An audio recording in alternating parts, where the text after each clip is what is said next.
Olá pessoal, tudo bem com vocês? Primeiramente, boa noite, bom dia, boa tarde. Não sei que horas que vocês nos assistem, com grande satisfação e honra vamos dar continuidade à nossa matéria de Direito Civil. Meu nome é professor Henrique Meyer, sou professor da Faculdade Santa Maria da Glória da cidade de Maringá. E nós aí, em virtude da pandemia do Covid-19, há mais de 60 dias, né? Estamos aí em quarentena ou deveríamos estar, estamos justamente realizando nossos estudos através da modalidade de ensino remoto. Então, mais uma vez, estamos aí na nossa aula número 3 de contratos. E essa aula eu fiz um pouquinho diferente, até uma imagem eu trago uma alusão aí à cidade de Nova York, cidade maravilhosa. É uma foto bem recente, inclusive, que tem essa torre aqui é o novo memorial 11 de setembro, porque os contratos, de certo modo, que possibilitam a construção dos empreendimentos, os contratos de transporte que fazem aí toda a articulação para que as empresas possam levar os turistas, os contratos com as agências de turismo, de voos, que possibilitam as turistas aí estarem na cidade de Nova York. Então, só uma reflexão da importância do nosso tema em questão, o tema de direito contratual, né, que nós estamos aí estudando.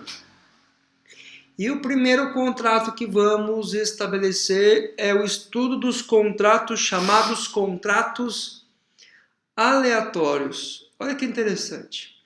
Eu quero que vocês verifiquem, tá? Quando nós falamos de contrato aleatório, nós estamos falando justamente dos contratos que envolvem aí riscos relativos ao contrato. E quando eu falo em contrato que envolve risco, eu falo de contratos de plano de saúde, por exemplo, também contratos de seguradora. Olha que interessante, quando você faz um contrato de plano de saúde, o risco da operadora é que justamente quando você ficar doente, você vai ter que ter acesso ao respectivo serviço, né? Contrato de seguradora, quando você bater o carro, você vai ter que ter acesso ao respectivo aí serviço de reparação do veículo ou cobertura do terceiro. Então, os contratos relatórios têm a ver aí justamente com riscos. E essa aula, pessoal, eu vou fazer um pouquinho diferente. Eu vou trazer um conceito bem breve do que é a matéria, uma jurisprudência e depois a teoria pesada da matéria. Então eu trago aqui primeiramente uma jurisprudência de um caso recentíssimo, que é um caso de 5 de maio de 2020. Olha que interessante esse caso. Esse caso é de Londrina e quem fez a decisão é a 8ª Câmara Civil, o relator, o senhor juiz Alexandre Barbosa Fabiani.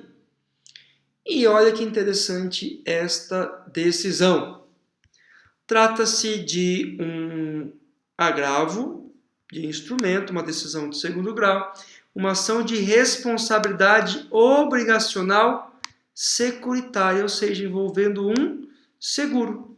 E o seguro que faz questão aqui é o seguro do sistema financeiro habitacional, né? Geralmente quando há o financiamento de casa, de imóveis. Esse mouse é horrível para escrever. Mas vamos lá. Olha que interessante. Insurgência da seguradora deixou de atender a aplicabilidade do CDC. E aqui fala partes que enquadram o conceito de consumidor e fornecedor. Eu sei que não é a nossa matéria, mas aqui há uma aplicabilidade pelo artigo 2º e 3º do CDC a um contrato de adesão. E aqui ele fala que além do contrato de adesão, ou seja, um contrato que já vem pronto pela operadora do plano de saúde, um contrato em que o consumidor não foi oportunizado a alteração do contrato, há aqui uma caracterização de contrato chamado contrato aleatório por força do artigo 458 do Código Civil, que é o artigo que corresponde à nossa matéria de hoje de contrato aleatório. E ele fala o seguinte, ó, quando se aplica o CDC no contrato, o Código de Defesa do Consumidor, também se aplica-se o Código Civil. Não é porque tem o Código de Defesa do Consumidor que os ditames do Código Civil não vão ser aplicados. E aqui nós temos a referência também que os ditames do Código Civil a ser aplicado é justamente o artigo 458, que fala que é um contrato que envolve riscos futuros, nas quais devem ser aí cobertados, né, pela operadora de cartão de... Operadora de cartão de crédito, não. Operadora de plano de saúde. Perfeito, pessoal? Então, é uma decisão que reconhece que, mesmo havendo a aplicabilidade do Código Civil, há uma aplicabilidade por força também do artigo 458 do chamado contrato aleatório. Uma decisão, como eu disse para vocês, super, mas super recente deste mês, de maio de 2020. Então, vamos lá para a matéria, o que vem a ser os contratos chamados contratos aleatórios. Artigo 458. Pessoal, eu estou utilizando aqui um livro que entrou de forma recente aí na nossa biblioteca virtual, que é o Código Civil comentado por um professor que eu admiro muito, que é o professor José Miguel Medina, professor maringaense, que foi um dos responsáveis pelo novo Código de Processo Civil lá em 2015. Então ele entrou, na hora que eu estava preparando a aula hoje à tarde, eu estava consultando os livros, né? E até estava uma indagação dos livros não terem alterados, e alterou esse livro e colocou esse aí, livro 2020. Então essa semana já foi incluído esse livro, então eu utilizei para a preparação da nossa aula. O que o artigo 458 fala? Ele fala o seguinte: se o contrato for aleatório, por dizer respeito a coisas e fatos futuros, então aqui ele já traz já o conceito de contrato aleatório. Contrato aleatório nada mais é do que aquele que diz respeito a coisas futuras, a fatos futuros, cujo risco desses fatos, dessa coisa, de não virem a existir um dos contratantes, aí assume e terá outro direito de receber integralmente o que for prometido, desde que sua parte não tenha havido dolo ou culpa, ainda que nada vençado venha a existir. Então nós temos aqui a complexidade de trazer contratos futuros. E a explicação do Medina diz o seguinte: contrato aleatório é aquele que são permeados pelo risco, ou chamado alea. Tá? Essa alea é justamente o risco do contrato. Quando há uma incerteza genética, ou seja, né, quando justamente a gente não sabe se o contrato vai ser cumprido ou não, o contrato de plano de saúde, se vai precisar ser cumprido, se você vai ficar doente, se você vai precisar consultar no médico durante aquele ano. E o contrato de seguro, né? Justamente se você vai precisar utilizar daquele seguro, daquela cobertura que o seguro traz aí como o contrato. E o contrato aleatório se difere do contrato comutativo, ou seja, do contrato que vem a estabelecer obrigações recíprocas. Ele traz o seguinte: o risco do contrato é inerente a qualquer contratação, mas pelo artigo 458, que é o artigo aqui do contrato aleatório, ele compõe o objeto, ou seja, ele faz parte íntegra do objeto, é uma certeza do objeto futuro, do risco futuro. Então ele traz aqui justamente a inexistência de uma desproporcionalidade, porque essa desproporcionalidade já faz parte do contrato aleatório, porque já envolve aí um determinado risco futuro. Nossa, que letra, gente, peço até perdão. Tô no mousepad do notebook aqui, não está funcionando. Perfeito, pessoal? Olha que interessante, contrato preliminar. Salvo engano, eu informei... eu falei isso na matéria de Direito do Consumidor, porque estou até me confundindo, porque no Direito do Consumidor estou tratando também de contratos, mas lá eu trago contratos à luz do Código de Defesa do Consumidor, lá no artigo 52 do Código de Defesa do Consumidor. Pessoal, o contrato preliminar para o Código Civil são propostas, são documentos confeccionados antes da assinatura do respectivo contrato.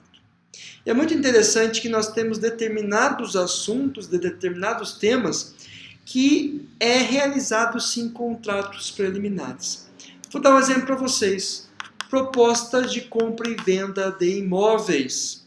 Quando você procura uma determinada imobiliária, um determinado corretor de imóveis, e você vai adquirir um determinado apartamento, uma determinada área, um determinado imóvel, é muito comum que esse corretor de imóveis, munido da opção de compra e venda do imóvel, venha até justamente a você e faça aí, né, e dê um documento para que você assine, manifestando a proposta de pagamento.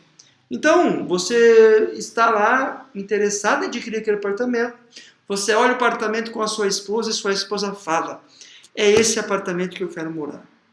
E você sabe, quando a esposa fala, é uma coisa que deve ser totalmente levada a sério, né? Porque temos até aquela expressão que mulher que manda, né? Brincadeiras à parte, nós temos que o corretor de imóvel confeccione, então faça uma proposta por escrito. Então você coloca lá: proposta de pagamento do apartamento, R$100.000 à vista.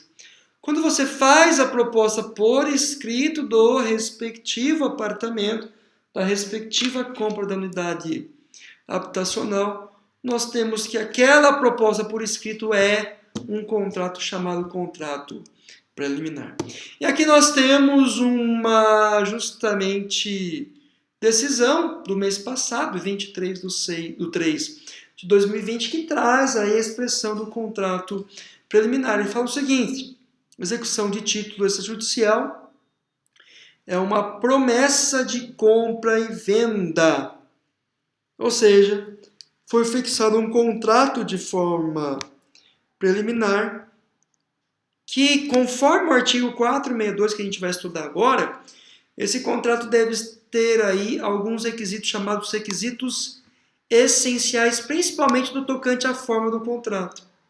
E neste aí, justamente, contrato preliminar não foi aceito porque não havia o cumprimento integral das formas estabelecidas, conforme nós vamos verificar agora na nossa respectiva teoria. Olha que interessante. O artigo 462 do Código Civil, ele estabelece que o contrato preliminar, exceto quanto à forma, deve conter todos os requisitos essenciais ao contrato verdadeiro, ao contrato principal que deverá ser confeccionado, que deverá ser aí celebrado. Ou seja, independentemente da forma, ou seja, da forma que é apresentado esse contrato, do papel, né, da proforma que é colocado esse contrato preliminar deve conter todas as formas relativas ao contrato principal. E aqui nós temos até uma menção à parte do decreto 58 de 32, de 37, que fala dos loteamentos pagos em prestação. Então, como deve ser aí justamente esse contrato preliminar? O Dr. Medina, ele faz uma comparativa da diferenciação entre contrato preliminar e proposta. Ele fala o seguinte: o contrato preliminar ele difere totalmente da proposta. Justamente aí que pode ser uma mera carta de intenções. Ele fala que a proposta revela um posicionamento unilateral. E já o contrato preliminar é um contrato bilateral, ou seja, a proposta você faz por escrito e é um ato realmente do promitente, daquele que quer comprar. Quando você vê uma Ferrari na rua e você fala assim: essa Ferrari eu pagaria R$1 milhão. Você pega um pedaço de papel e coloca lá: fulano de tal, se você tiver interesse em venda da respectiva Ferrari amarela, até esses dias atrás tinha uma Ferrari amarela em Maricá, eu tenho interesse em adquiri-la no valor de R$1 milhão. Ou seja, isso é respectiva à proposta, porque isso foi feito de maneira unilateral e não de maneira bilateral. Já o contrato preliminar é um contrato bilateral. Quando eu tenho duas manifestações de vontade ser aceita acerca da disposição da venda da coisa. Professor, mas você citou no exemplo que a proposta de compra e venda, no caso do seu apartamento que você comprou por 100 mil reais é um caso de contrato preliminar. Sim, é um caso de contrato preliminar. Por quê? Quando você trata de compra e venda de imóveis, você já tem um corretor de imóveis autorizado a vender aquele respectivo bem. Aquele vendedor ele já fez um contrato com a imobiliária, possibilitando ela vender no preço certo. Ou seja, a proposta que você faz é um contrato aí preliminar, porque você tem a chamada bilateralidade da coisa. Você tem tanto o vendedor, que assumiu com a imobiliária, faz uma manifestação da sua vontade, quanto o comprador, quando assina a proposta da imobiliária, traz uma manifestação de sua vontade acerca da compra do respectivo bem imóvel. Perfeito, pessoal? Entendido? Quais são os requisitos legais aí justamente para revestir o contrato preliminar de formalidades e ter justamente a sua validade?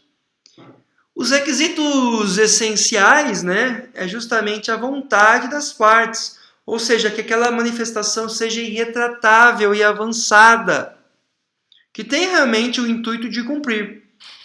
Justamente uma menção que eu faço, pessoal, que os contratos preliminares, quando eu falo de compra e venda de imóveis, em caso de não concretização do negócio, então vamos supor que você vai ver o apartamento, você gosta do apartamento e faz uma proposta formal por escrito de comprar o apartamento pelo pelo valor de 100 mil reais, pagos à vista. Se você tem um aceite do vendedor do respectivo apartamento, este bem deve ser imediatamente, esse negócio jurídico deve ser imediatamente concluído, não cabe cláusula de arrependimento, por enquanto, né? Só se tiver alguma cláusula que vai, né, prever o arrependimento eficaz. Por quê? Porque é uma manifestação, é um documento irretratável e irrevogável que você assina, então você será obrigado a comprar esse imóvel por 100 mil reais e também pagar a respectiva comissão do corretor de imóveis. Olha que interessante, outro assunto, né, que fala também do contrato preliminar, que aqui fala do arrependimento. O artigo 463, ele fala o seguinte: concluído o contrato preliminar, ou seja, dando efetividade ao contrato preliminar, com observação do que foi estabelecido na cláusula anterior, desde que não contenha uma cláusula de arrependimento específica, qualquer das partes, tanto o comprador, tanto o vendedor, terá o direito de exigir a sua celebração do contrato definitivo, assinalando aí o prazo à outra parte para que se efetiva justamente o contrato. Ou seja, se eu me propus a pagar 100 mil reais pela coisa à vista e a parte contrária aceitou, ela não pode desistir. Ou seja, diferentemente, se você propôs em comprar 100 mil reais a coisa e o preço anunciado, as condições era de 100 mil reais, a parte também não pode negar a vender para você a respectiva coisa. Perfeito? E aqui nós temos algumas das súmulas justamente que fazem regulamentações acerca do artigo 463 do Código Civil. Em especial, eu vou aí tratar da súmula 412 do Supremo Tribunal Federal, que ele fala o seguinte: no compromisso de compra e venda com cláusula de arrependimento, ou seja, que seja possível qualquer uma das partes se arrepender da proposta colocada, a devolução do sinal por quem o deu ou a sua restituição por quem o recebeu, isso com indenização maior a títulos de perdas e danos. Ou seja, se você comprou um apartamento por 100 mil reais e já deu como sinal de negócio 30 mil reais, ou seja, arras penitenciais de 30 mil reais, se você desistir do contrato, você justamente aí pode ter perdido o valor de sinal em relação aí ao arrependimento do contrato. Pessoal, mais algumas explanações sobre contratos preliminares. Agora o artigo 464. O artigo 464 fala o seguinte: esgotado o prazo, ou seja, o prazo de validade da proposta do contrato preliminar, pode o juiz, a pedido do interessado para compra ou para venda do imóvel, por exemplo, suprir a vontade do inadimplente, ou seja, suprir o juiz, através de uma canetada do ofício, a obrigação da outra parte aceitar, conferindo assim um caráter definitivo ao contrato preliminar, dando eficácia ao negócio, salvo, né, se isso não opuser aí a natureza da obrigação, a natureza do negócio. Ou seja, o juiz ele pode aqui substituir a vontade. A atividade judicial ele pode, de certo modo, suprir a não concordância ou não aceitação de contratos preliminares. Ou seja, se você fez a proposta de compra e venda do apartamento por R$100 mil e o corretor falou assim, eu tenho um documento em mãos que o promitente vendedor ele aceita vender por R$100 mil o respectivo apartamento. E você quer muito aquele apartamento porque sua mulher brigou, a mulher ficou assim apaixonada pelo apartamento e quer que você compre aquele apartamento para ela. Justamente aí, nós temos que o juiz em um processo judicial pode trazer a validade, trazer e fazer valer a obrigação de comprar a coisa pelo preço ajustado na proposta, pelo preço ajustado no contrato preliminar. Perfeito? Pessoal, distrato contratual. Olha que interessante. Distrato contratual é algo muito, mas muito comum e aplicado aí no cotidiano da respectiva aí pessoa. Todos nós já cancelamos plano de saúde, cancelamos academia, cancelamos contratos de internet, né, de fornecimento de internet, contrato Netflix com Spotify, enfim, contratos aleatórios já procedemos com um distrato. E aqui nós vamos estudar duas teorias muito importantes, que é a teoria da onerosidade excessiva e a teoria da exceção do contrato não cumprido, que a gente vai trazer nos próximos aí slides.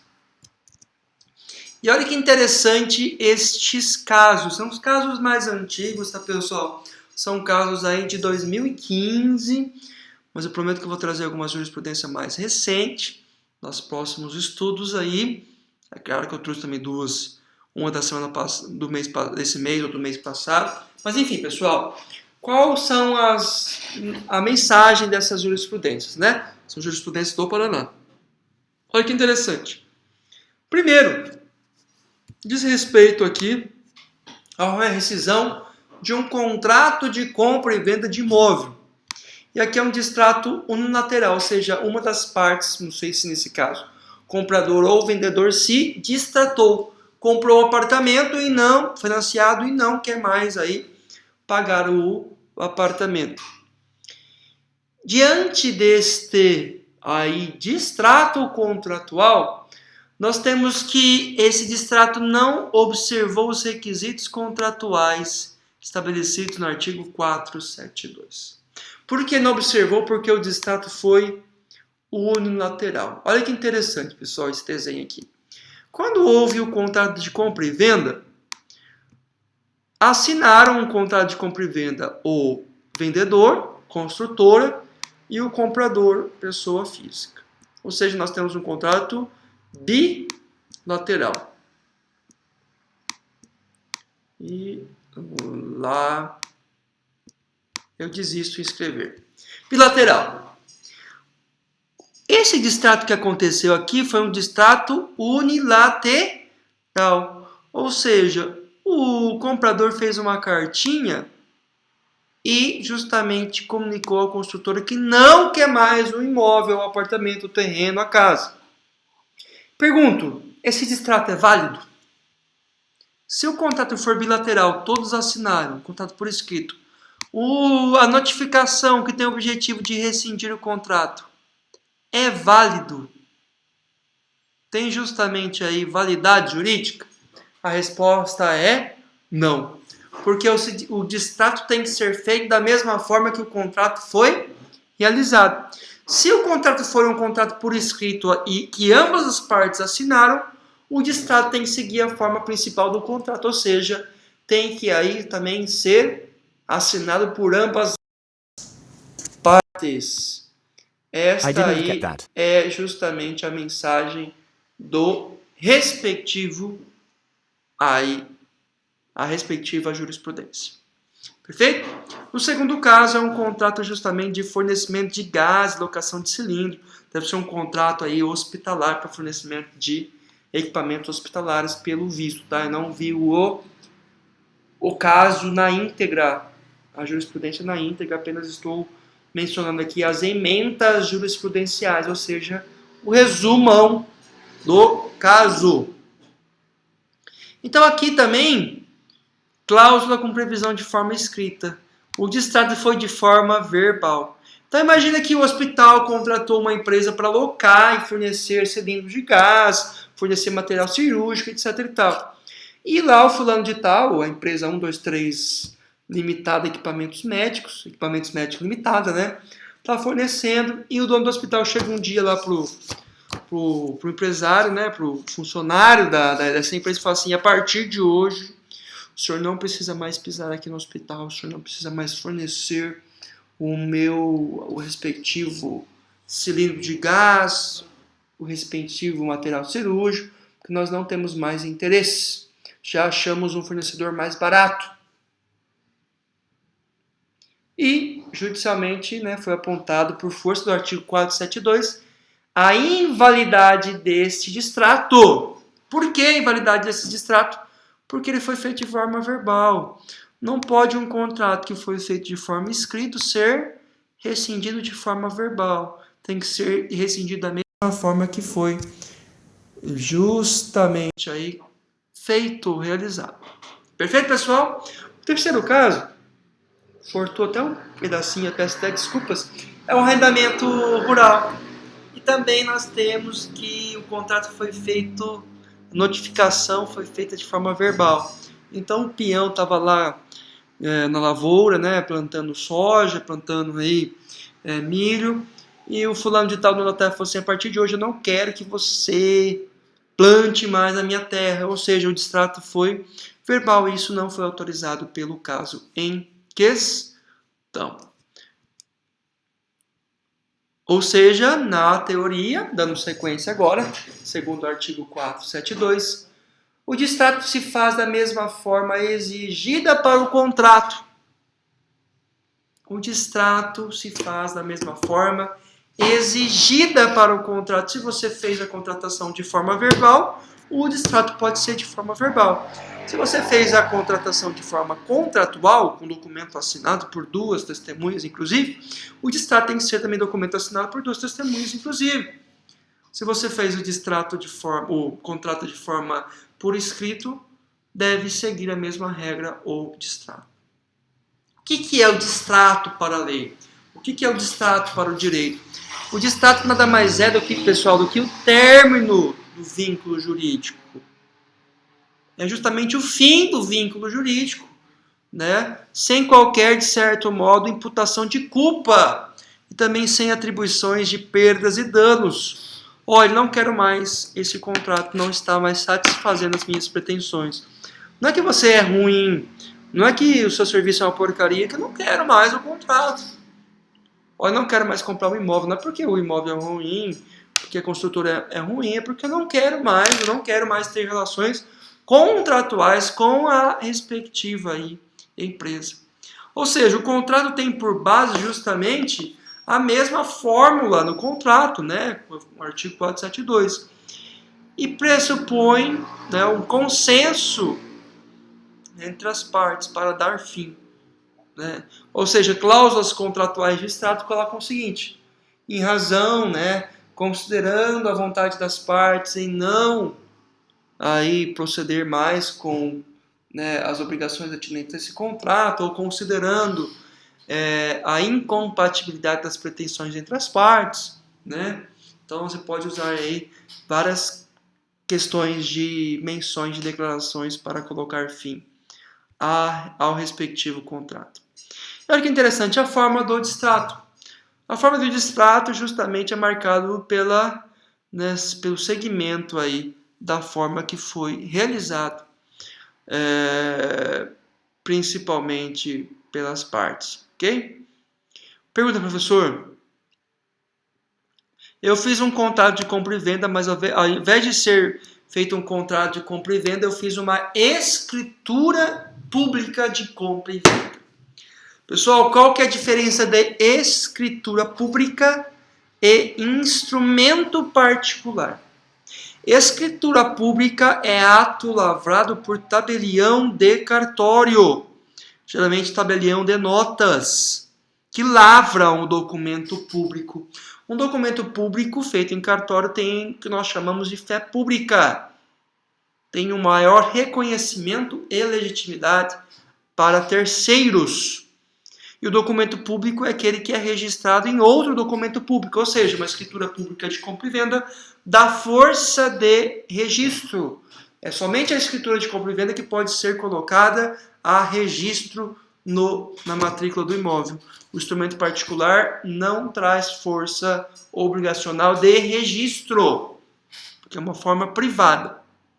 Vamos supor que eu comprei um imóvel e quando você compra um imóvel, prefere-se que compre através de uma escritura pública de compra e venda, principalmente se você paga esse imóvel à vista, porque é o que dá segurança para a transação imobiliária. Você faz um contrato de compra e venda de imóvel através de uma escritura pública de instrumento público de compra e venda e você resolve distratar. Você resolve desistir do contrato, não mais interessa o contrato. Pergunto, o instrumento público, a escritura de compra e venda pública, pode ser distratada por força de um instrumento particular? Sim, não, depende, talvez. A resposta é N-A-O-T-I-O. N-A-O-T-I-O, não. N-A-T-I-O, né? Tudo bem, pessoal, vamos lá. Olha que interessante, não pode ser aí colocada, porque ele deve seguir a forma e a rigidez inicial. Se ele foi feito escritura pública de compra e venda, logo o instrumento para aí distratar a escritura pública é a escritura pública de distrato de compra e venda. Ou distrato da escritura pública de compra e venda. Perfeito? Olha que interessante, pessoal. Chamada resilição unilateral. O artigo 473 ele fala o seguinte. A resilição unilateral, nos casos em que a lei expressa ou implicitamente o permita, opera mediante denúncia notificada à outra parte. Se, porém, dada a natureza do negócio, se uma das partes houver feito investimentos consideráveis para a sua execução, a denúncia unilateral só vai produzir efeitos depois de transcorrido o prazo compatível da natureza do vulto dos investimentos. Pessoal, eu estou com um caso no escritório que se aplica justamente não o distrato do contrato, mas sim a resilição unilateral do contrato. Eu vou especificar para vocês qual que esse é o caso, é claro, guardando o nome das partes. Uma determinada cliente foi até uma loja de imóveis planejados, bem conhecida na cidade, e adquiriu um montante de R$150 mil de imóveis planejados para equipar o seu novíssimo apartamento de luxo adquirido aí numa região altamente nobre na cidade de Maringá. Pois bem, este contrato foi feito em dezembro de 2019. E lá não previa prazo de entrega do bem, porque o imóvel ainda em construção não sabia se a construtora iria antecipar ou entregar no prazo ou fora do prazo de entrega previsto para o apartamento. Ou seja, o contrato ficou com prazo em albis, ou chamado prazo em aberto. Pois bem, a minha cliente me contratou na semana passada dizendo o seguinte: Henrique, estava eu andando na cidade de Maringá, Passei na frente da loja que eu comprei os móveis, justamente para indagá-los do prazo, porque vai ser entregue no mês que vem um apartamento. E eu verifiquei que a loja está totalmente vazia. Fui até mais perto, desci do meu carro, olhei para dentro da loja e vi que ela está completamente sem nada.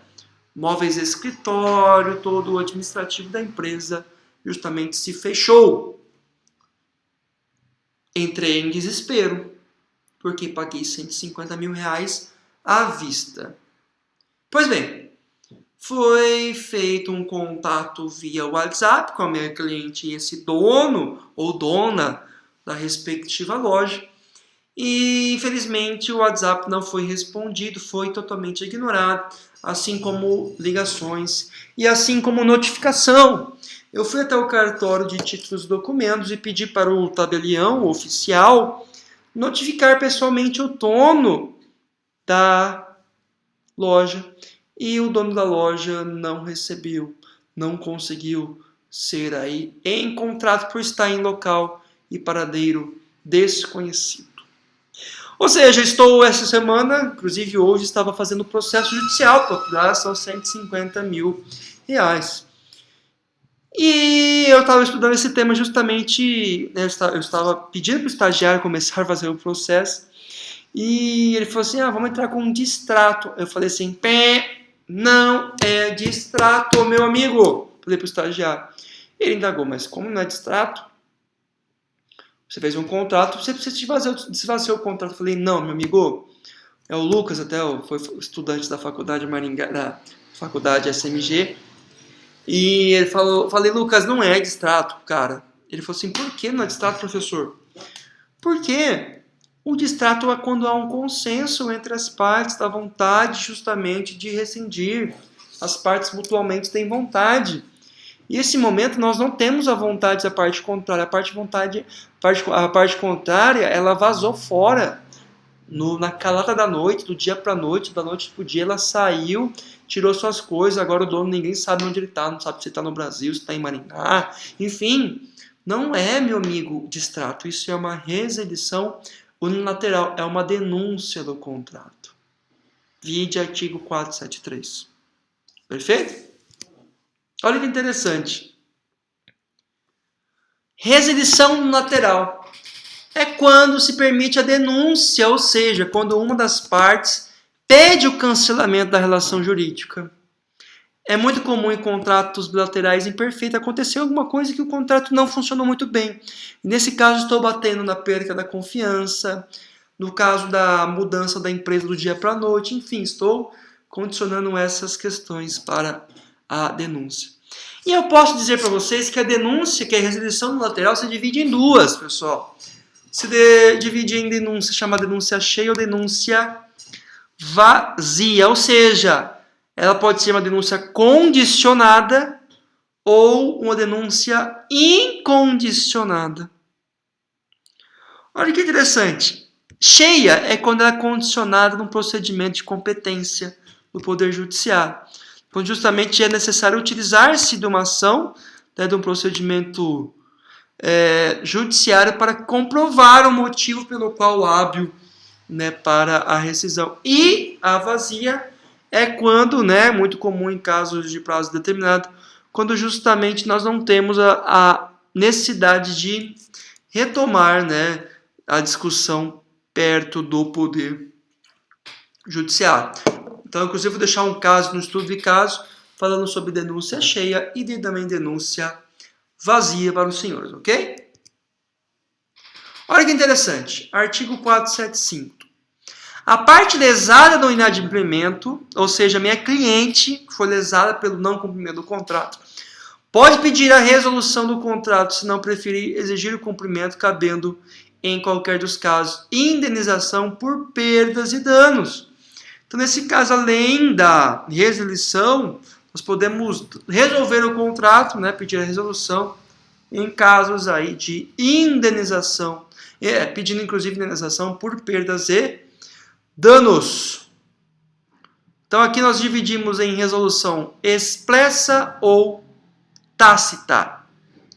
A resolução expressa é justamente quando nós temos aí, a tácita é quando tem uma cláusula, né? Quando há uma previsão contratual, quando infringe um dever contratual. Perfeito, pessoal? Então a tácita é quando infringe aí um dever contratual. E a expressa é justamente quando tem um motivo ou um defeito genérico, né? Uma lesão do respectivo contrato. Como o meu contrato do caso do meu cliente não tinha justamente aí prazo de entrega, é uma denúncia, uma resolução aí de forma expressa, porque houve uma lesão, um prejuízo à minha cliente. Condições resolutivas expressa e interpelação. Né? Acho que não vou entrar no caso que está bem específico essa questão aí. Pessoal, olha que interessante, da exceção do contrato não cumprido. É uma obrigação estabelecida no Código Civil muito importante. Diz respeito, pessoal, a um modo comportamental que todo aquele que deve exigir da parte contrária deve cumprir primeiramente. Eu vou explicar aí, né, o princípio da exceção do contrato não cumprido, que tem essa expressão em latim, conforme a explicação desse caso aí do mês passado. É um acordo, é uma decisão aí de um processo do Paraná. E olha que interessante, esse processo foi ajuizado em 2013, foi julgado pela 13ª Câmara Civil do Estado do Paraná, somente em 2020, ou seja, 7 anos para chegar nas portas do tribunal. E aqui é um contrato de compra e venda de uma empilhadeira. E nós temos aqui a pretensão, né, a pretensa condenação da ré ao pagamento da última parcela de venda. Por quê? Nós temos aqui uma suspensão do pagamento em razão da existência de vínculo de fabricação, que foi comprovado, inclusive, esse vínculo através de um parecer técnico e laudo pericial. Ou seja, há um processo de 2003 que está sendo discutido aí aos longos anos, né, na qual o consumidor, a parte autora, comprou a empilhadeira nova. E essa empilhadeira justamente apresentou vício, apresentou defeito em sua fabricação, e esse defeito, inclusive, foi comprovado por meio de um parecer técnico, por um laudo pericial aí apontado no respectivo Just a moment. auto. Tá? Peço até desculpa, estava acionando aqui o Siri do computador assistente aqui. Olha que interessante. Nós temos aqui a aplicação da exceção do contrato não cumprido. Por quê? Nós temos a impossibilidade de exigir o cumprimento da obrigação pela parte ré. Olha que interessante. O autor, ele comprou a empilhadeira. Provavelmente essa empilhadeira é um produto aí de um certo valor agregado, então esse valor foi financiado.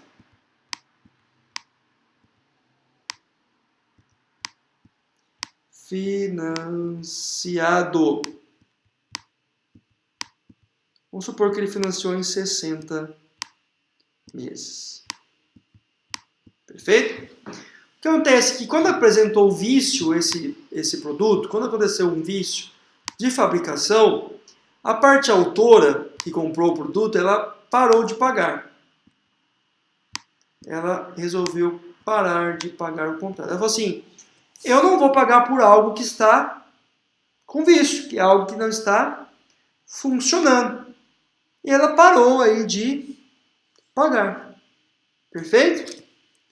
A parte ré entrou com um recurso dizendo o seguinte, juiz, Egrégio Tribunal de Justiça do Estado do Paraná, excelentíssimos senhores desembargadores de justiça, não é justo eu fornecer a respectiva garantia contratual do maquinário sem que a parte contrária demonstre a plena quitação ou regularidade do pagamento da coisa.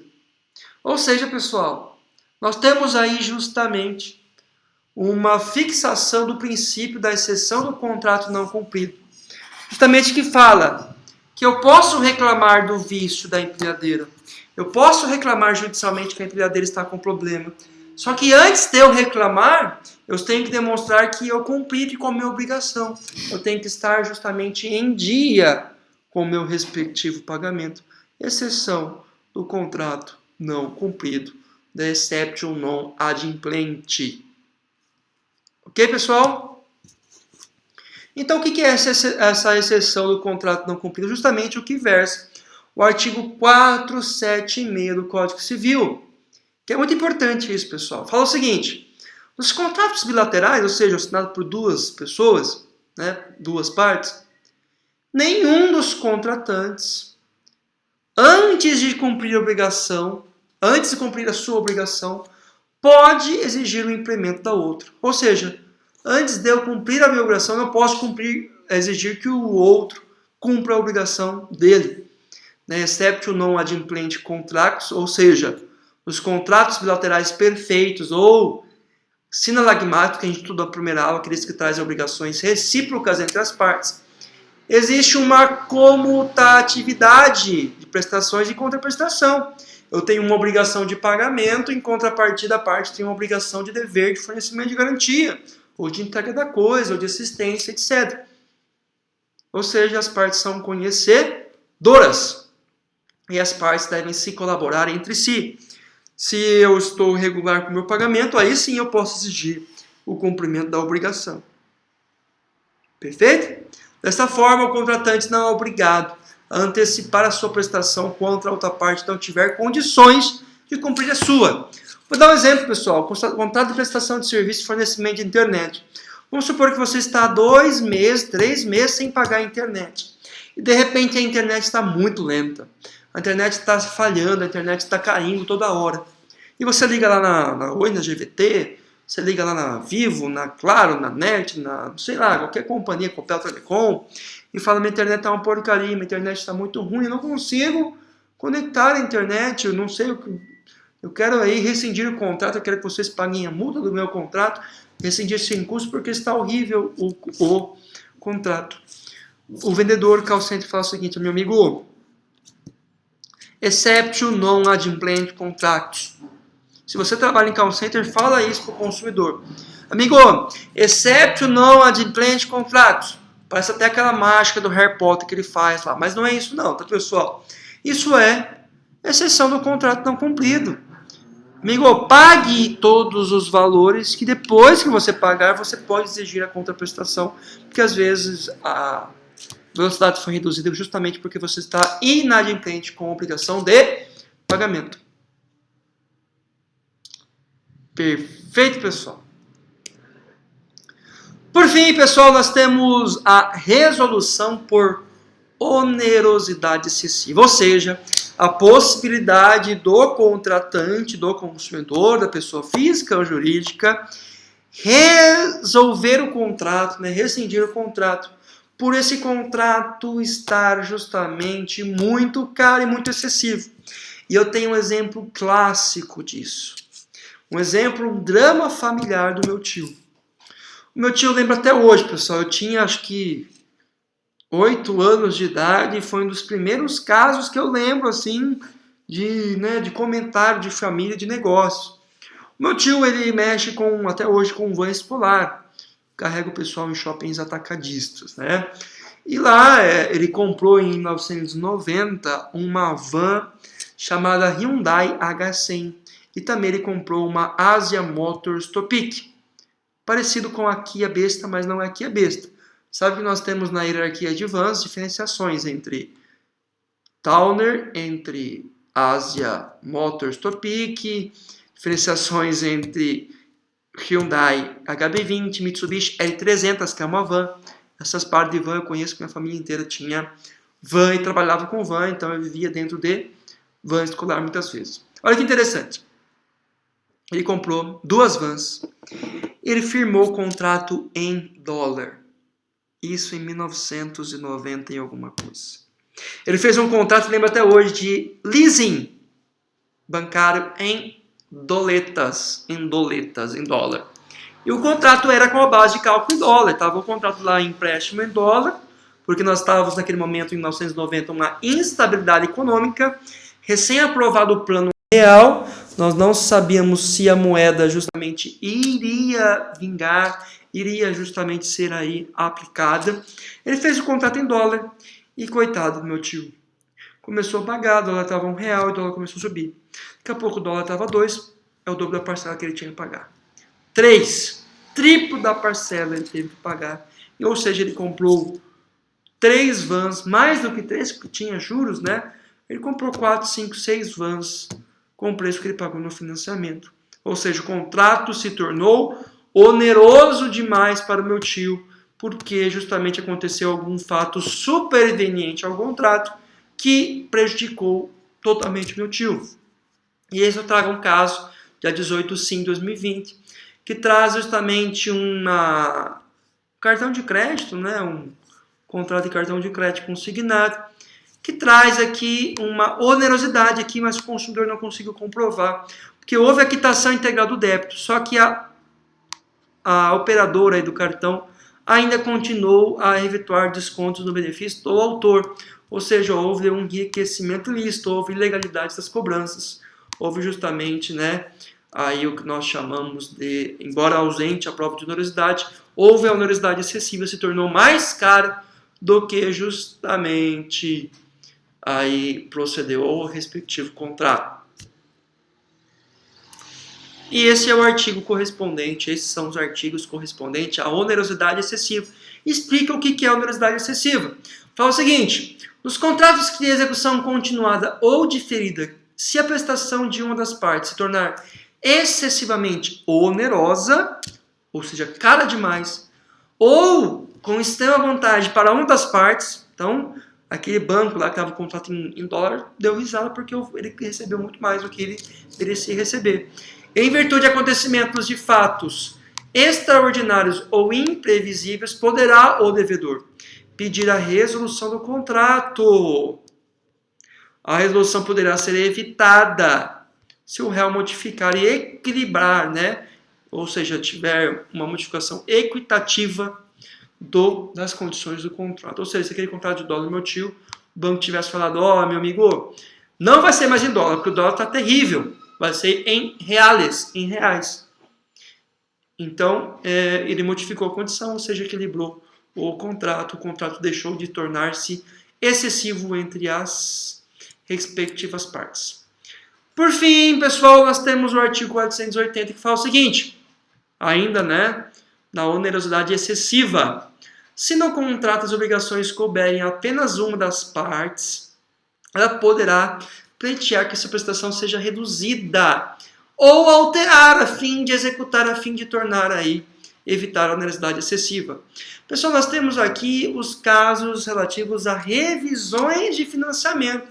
Nada mais justo aí do que haver o direito, condizente ao artigo 480, de quando esse contrato revisional se tornar oneroso demais para a parte, né? No exemplo aqui, contratos fixados em dólar, ou no exemplo aqui, contrato de empréstimo consignado que ultrapassou a margem de 30% da remuneração do devedor, ou seja, que ultrapassou mais de 30% de desconto em folha de pagamento do respectivo contrato de consignação, né, feito pela instituição privada, instituição financeira, nós temos a possibilidade de uma das partes requerer para que seja alterada essa circunstância.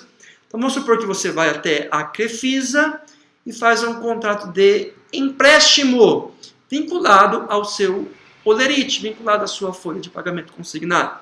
E você está recebendo R$2.000 por mês.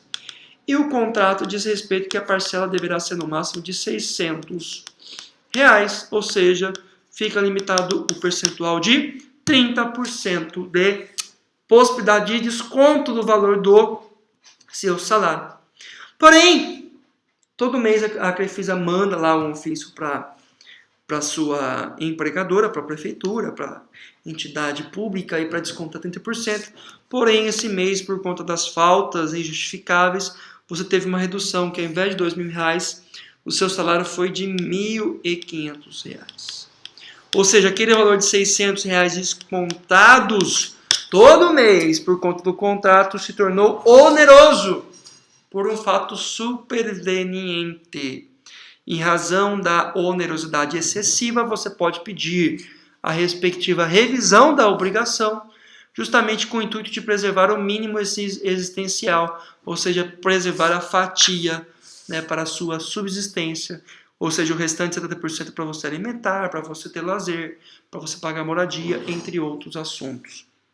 Ok, pessoal? Ficamos por aí. Espero que vocês tenham gostado da respectiva aula. E até a próxima semana. Um grande abraço para todos. A próxima semana nós vamos tratar de contratos em específico.